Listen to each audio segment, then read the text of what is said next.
ঘরে ব্যাঙ আসলে একটি কাজ ভুলেও করবেন না, তাহলে আপনি কঠিন বিপদে পড়ে যাবেন। ব্যাঙ হচ্ছে এমন একটা প্রাণী যে ব্যাঙ মারতে নবীজি সাল্লাল্লাহু আলাইহি ওয়াসাল্লাম নিষেধ করে দিয়েছেন। ব্যাঙ হচ্ছে এমন একটা প্রাণী, হযরত ইব্রাহিম আলাইহিস সালামকে যখন নমরুদ আগুনে নিক্ষেপ করেছিল তখন টিকটিকি এই আগুনকে আরো ধাউ ধাউ করে যাতে করে জলের জন্য ফু দিয়েছিল, যার কারণে টিকটিকি মারা হচ্ছে সওয়াবের কাজ।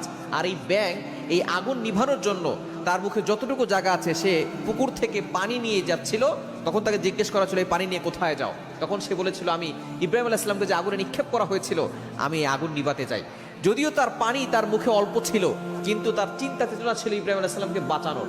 এই যে তার ভিতরের চিন্তা, এটা আল্লাহ তাআলা কবুল করে নিয়েছেন, এজন্য ব্যাঙকে সম্মানিত করেছেন। ব্যাঙ বর্ষাকালে আসলে মানুষের ঘরে যায়, মানুষের ঘরে যদি কোনো ব্যাঙ যায় মনে করবেন ওই ঘরের ভিতরে আল্লাহ পাক রব্বুল আলামিন বৃষ্টির মতো রহমত দান করবেন, বরকত নাজিল করবেন। এই ব্যাঙ যদি আপনার ঘরে ঢুকে তাহলে ব্যাঙকে মেরে ফেলবেন না, ব্যাঙকে আপনি তাড়িয়ে দিবেন না।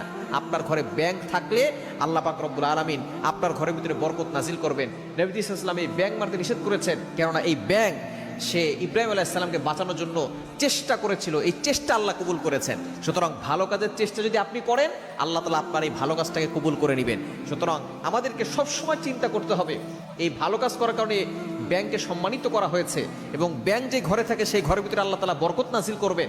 সুতরাং ব্যাঙ যদি আপনার ঘরে আসে সেই ব্যাঙকে কখনো তাড়িয়ে দিবেন না, তাকে মেরে ফেলবেন না। অনেকেই আছে ব্যাঙের উপরে আঘাত করে, ব্যাঙকে মেরে ফেলতে চায়।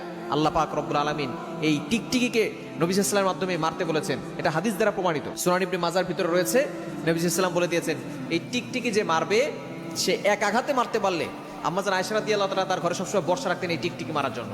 এটা একটা বিষাক্ত প্রাণী এবং সে ফু দিয়েছিল ইব্রাহিম আলাইহিস সালামের আগুনকে যাতে করে ধাউ ধাউ করে জ্বলে। আর ব্যাঙ সে বাঁচানোর চেষ্টা করেছিল। সুতরাং ব্যাঙ ঘরে আসলে তাকে তাড়িয়ে দিবেন না, তাকে সে থাকুক, এবং সে যদি নিজের ইচ্ছা চলে যায় তাহলে সে চলে যাবে। সে যতক্ষণ থাকবে আপনার ঘরে আল্লাহ তাআলা বরকত নাজিল